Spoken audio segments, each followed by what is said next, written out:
Hello and welcome back to everyone my channel.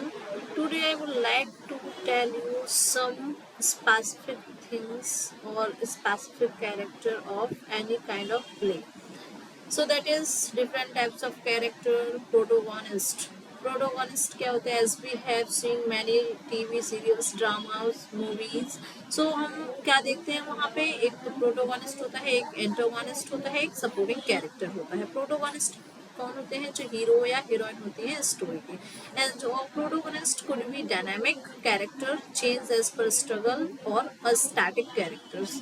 जो protagonist होते हैं आपने देखा होगा कि या तो वो स्ट्रगल करते हैं, उनका जो कैरेक्टर होता है वो डायनेमिक होता है, चेंज हो जाता है जब वो स्ट्रगल वगैरह करते हैं। मतलब जैसे कोई पहले बहुत गरीब होता है तो फिर बहुत अमीर हो जाता है, तो सडनली उसका एटीट्यूड, उसका बिहेवियर चेंज हो जाता है। लेकिन प्रोटोगोनिस्ट हमेशा अच्छा होता है।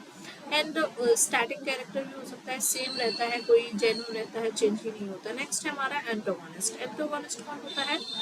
is the villain of the story, the who opposes the protagonist।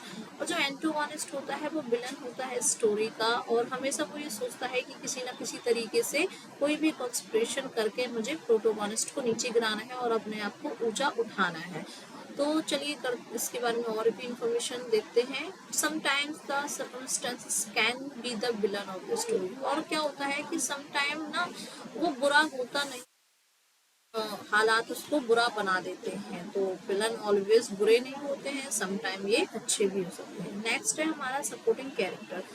All the other character can classified as the supporting character. और सपोर्टिंग कैरेक्टर बहुत सारे होते हैं, काफ़ी किसी भी उसका शॉर्ट टाइम के लिए आते हैं या परमानेंट भी होते हैं। तो जैसे फादर मदर सिस्टर ब्रदर का रोल कर रहे होते हैं वो।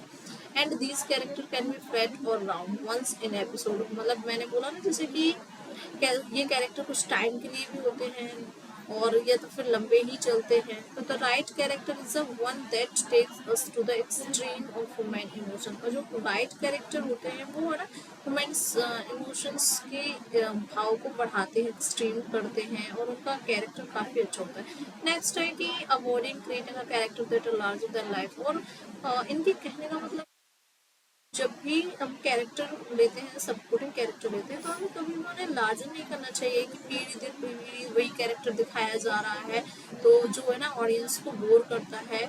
तो ये सब चीज़ें जो इन्फॉर्मेशन थी वो हमारे कैरेक्टर के बारे में थी। I hope it is clear to you. Thank you so much, keep learning.